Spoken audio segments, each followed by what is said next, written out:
आपका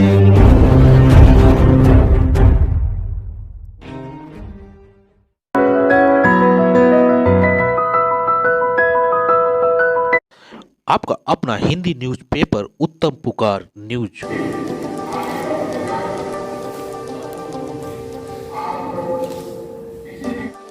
उत्तर प्रदेश के मुख्यमंत्री योगी आदित्यनाथ ने मकर संक्रांति के अवसर पर गोरखपुर में स्थित गोरखनाथ मंदिर में आस्था की खिचड़ी चढ़ाई।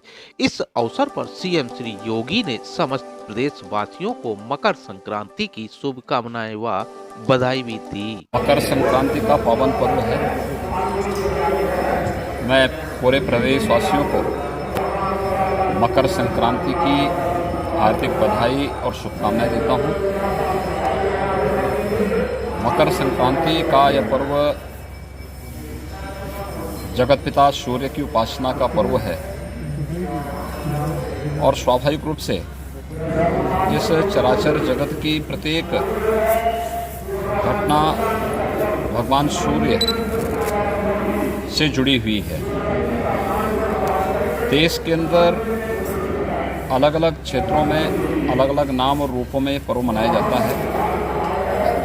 उत्तर भारत में खिचड़ी संक्रांति के रूप में, दक्षिण भारत में पोंगल के रूप में, पंजाब आदि में लोहड़ी के रूप में, असम आदि में बिहू के रूप में हम इस पर्व को मनाते हैं।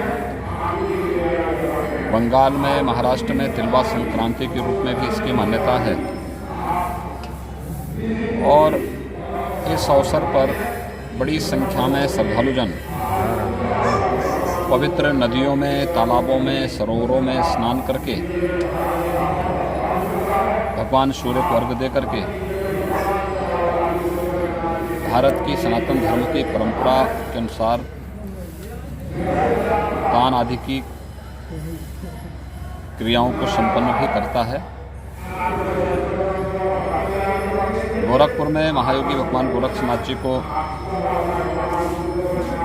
देश के अंदर से आने वाले लाखों श्रद्धालुओं के द्वारा आस्था की पवित्र खिचड़ी चढ़ाई जाती है और इसी निमित्त आज मकर संक्रांति के अवसर पर यहाँ पे लाखों की संख्या में श्रद्धालुजन आकर के अपनी इस परंपरागत आस्था को व्यक्त करने का कार्य यहाँ पे संपन्न कर रहे हैं। मेरा सौभाग्य है कि ब्रह्म मुहूर्त में अभी 4 बजे मंदिर में पूजा आदि की कार्यक्रम संपन्न होने के बाद भगवान गोरक्षनाथ जी को पवित्र आस्था की खिचड़ी चढ़ाने का सौभाग्य मुझे प्राप्त हुआ है। हजारों वर्षों की परंपरा है। इस परंपरा का निर्वहन आज यहाँ पे किया जा रहा है। इस अवसर पे संगम तट पर प्रयागराज में और जहाँ भी पवित्र नदी सरोवर हैं उन सभी जगहों पर बड़ी मात्रा में श्रद्धालुजन स्नान आदि करके इस पूरे आयोजन में शामिल होते हैं। मकर संक्रांति के अवसर पर यहाँ पर श्रद्धालुजनों के लिए पूरी सुविधा और व्यवस्थाएं यहाँ पर पहले से ही तय की गई हैं। उसमें मंदिर प्रशासन की ओर से भी, जिला प्रशासन की ओर से भी पूरी व्यवस्था है जिससे किसी भी श्रद्धालु को किसी प्रकार की कोई दिक्कत न होने पाए और मकर संक्रांति का यह पर्व हम आनंददायक रूप से मना सकें। ये जगत पिता सूर्य की उपासना का पर्व तो है ही, ये बहुत सारे स्थानों पर किसानों की उमंग और उत्साह का पर्व भी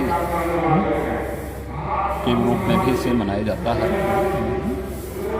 स्वाभाविक रूप से खिचड़ी का दान इस अवसर पर चढ़ाना इस बात को प्रदर्शित करता है कि हमारा जो अन्नदाता किसान है वह जब अपनी मेहनत से, अपने पुरुषार्थ से खेतों से उत्पन्न करता है तो त्वदीयमस्तु गोविंद तुभ्यमेव समर्पये के भाव के साथ अपने इष्ट को भी उसका दान स्वरूप देता है।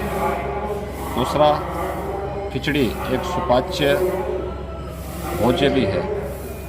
स्वाभाविक रूप से इस भीषण शीतलहरी के समय में जब व्यक्ति की पाचन क्रिया कहीं प्रभावित होती है तो खिचड़ी एक औषधि के रूप में भी वह व्यक्ति ले सकता है।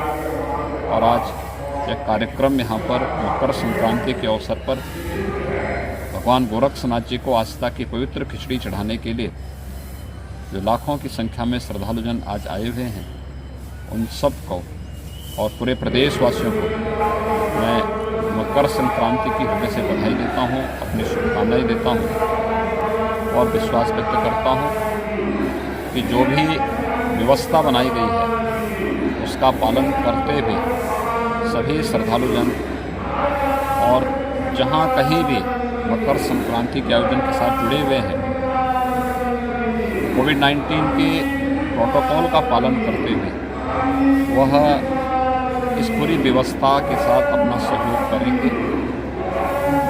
ये हम सब के लिए प्रसन्नता का विषय है कि विगत 10 महीनों से श्रद्धालुजनों को या प्रदेश और देशवासियों को, दुनिया के तमाम देशों में इस सदी की भीषणतम महामारी कोरोना से जूझते हुए मानवता के सामने जो एक संकट खड़ा हुआ था, आज उस संकट से प्रधानमंत्री मोदी जी के नेतृत्व में देश सफलतापूर्वक उभरा है। प्रदेश में भी कोरोना के केसेज में भारी गिरावट आई है। आज से 2 महीने पहले उत्तर प्रदेश में 68,000 से अधिक एक्टिव केस थे, आज ये संख्या 10,000 से नीचे आ चुकी है। और मकर संक्रांति का उत्सव हमारे लिए एक उत्साह से कम नहीं कि भारत ने एक साथ 2 वैक्सीन कोरोना से बचाव के लिए लॉन्च की हैं और 16 जनवरी से वैक्सीन भी लग रही हैं। लेकिन वैक्सीन एक बचाव का उपाय है। हम सबको इस बारे में ध्यान रखना होगा कि जब तक वैक्सीन को एक्टिवेट होने में समय लगेगा, हर एक नागरिक तक पहुंचने में समय लगेगा, सावधानी और सतर्कता इसके लिए बहुत आवश्यक है। हम मकर संक्रांति के इस आयोजन के साथ सहभागी बने, इस आयोजन को हर्षोल्लास के साथ मनाएं, लेकिन 2 गज की दूरी और मास्क जरूरी का पालन जरूर करें, क्योंकि कोरोना से देश की इस लड़ाई को मजबूती से आगे बढ़ाने और सफलतापूर्वक इस आयोजन को संपन्न करने में हमें तभी सफलता प्राप्त होगी। मैं एक बार फिर से मकर संक्रांति के उस अवसर पर पूरे प्रदेशवासियों को हृदय से बधाई देता हूँ, अपनी शुभकामनाएं देता हूँ और विश्वास व्यक्त करता हूँ कि मकर संक्रांति का यह आयोजन उनके जीवन में एक नया उत्साह और उमंग भरेगा, क्योंकि ये मान्यता है कि मकर संक्रांति से सूर्यदेव उत्तरायण भी होते हैं। सनातन धर्म की परंपरा के अनुसार यह एक प्रशस्त और शुभ तिथि मानी जाती है मांगलिक कार्यक्रमों के लिए। तो हर प्रकार के मांगलिक कार्य अब आज से के बाद से शुरू हो जाएंगे। तो ये उस मान्यता के अनुरूप आज की तिथि एक नए उत्साह और उमंग के साथ कई प्रकार की खुशखबरियों के साथ देशवासियों के लिए, प्रदेशवासियों के लिए है। मकर संक्रांति की हार्दिक बधाई और शुभकामनाएं पूरे प्रदेशवासियों के प्रति मैं व्यक्त करता हूँ।